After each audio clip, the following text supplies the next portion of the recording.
good? I'm Isaac Lee, and we back with another review of Young Rock episode 8. I believe this episode is called My Baby Only Drinks the Best, so let's get right into it. So in this episode, let me start off from the beginning in 2032, where, he's back with a campaign trail and he's in Philadelphia, but he makes this mistake of, he wants to order a Philly Cheesesteak, but he makes the mistake of ordering it protein style, where it's just meat and cheese, and the fact that he just completely ignored the bun is what angers the people.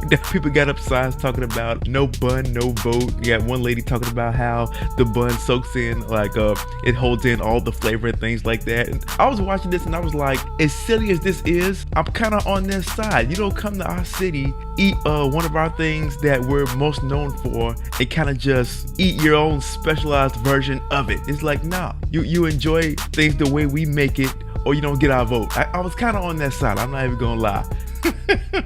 Just seeing that was just so interesting. It was all like, yeah, no bun, no vote. And he's like, you know what? I made a mistake. You know what? I'm all about, not writing people off, and I even need a second chance myself. And then of course it goes back to 1985. Dwayne is still caught up on this girl from high school, even after, he goes on this date where his, remember when I told you about Rocky was having this whole wrestling match at this flea market where he told Young Rock, Dwayne, that it was going to be at a college, but really it was at a flea market next to a college. So he's still, trying to hold up to this lie that he's rich, that he has all this money, and he's really trying to make it up to her. And the girl he's talking to, she actually is rich. So he's thinking he has to do all this to impress her. Ultimately, she does give him another chance, and they end up going out on a date.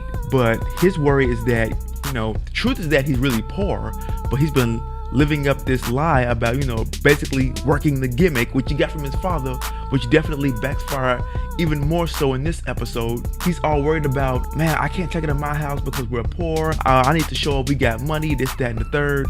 And he goes to his father, Rocky Johnson, for advice. And he's like, you know what? I've been trying to work the gimmick. Now what do I do? And his father's like, oh, just work the gimmick even harder. So when it comes down for the date, he tries to be all romantic. He even gets, he's allowed to use his father's Cadillac and things like that. And everything goes wrong. Everything goes wrong. And they try to have a nice little picnic, but it's too dark, and then it's too windy, and then you got to deal with bugs and all of that. And she keeps saying that, you know what, I just want to meet your family.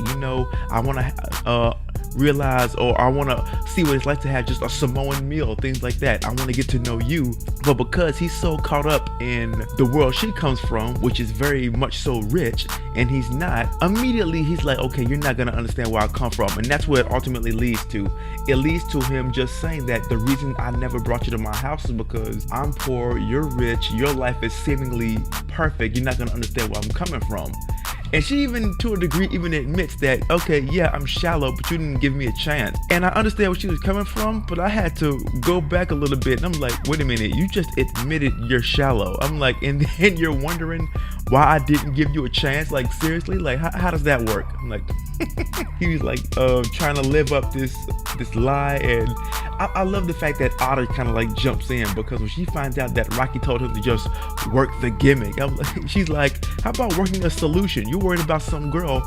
We got bills here. We about to get evicted. I'm like, forget about trying to work some gimmick or work some lie. Let's get back to reality, things that really matter, And that's when Rocky ends up selling his car. He had that really nice car. I forgot what type of brand it was. It was definitely a Cadillac, but it was a nice one. It was funny, earlier in the episode when Rocky is giving Dwayne and his close friend from school a ride to work. His Dwayne's close friend, he's in the back seat, but he can't actually sit down on the seats.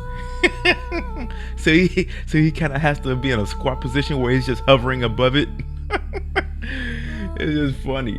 But I guess I had this idea that after Dwayne had stood her up on that date, that in some weird way, because she had never been stood up before, maybe that might make her like him even more. But it wasn't the fact at all. It's she was ready to just write him off. And I mean, she had the upper hand in it, not just from the fact that she's rich, but the fact that, she was the one that was stood up, and Dwayne did ask her out on the date. So she kind of had some leverage there. But this is the Dwayne that, he's been taught to just work the gimmick. And of course, he's doing it to such an extreme. He's lying, and he's really understanding that, okay, how long are you gonna work this gimmick? How long are you gonna lie about the truth, the reality of the situation. I also like about this episode how it kind of like it brings together his interest in football, because every time we go to like 1989 or like 90s, 91, something like that, we see him already being in football at college. But what I like about this episode is that kind of bridges that gap and showing that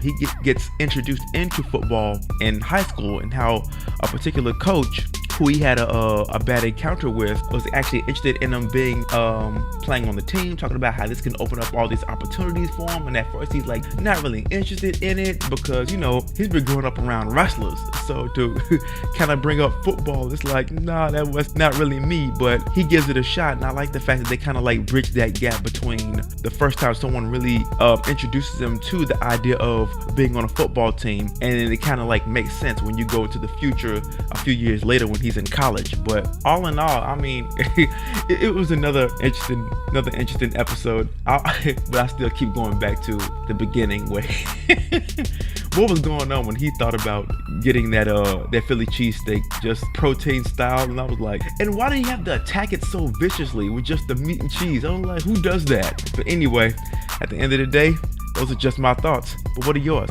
And if you like what I had to offer, hit that like and subscribe at the bottom. I'm Isaac Lee. This is The Rundown.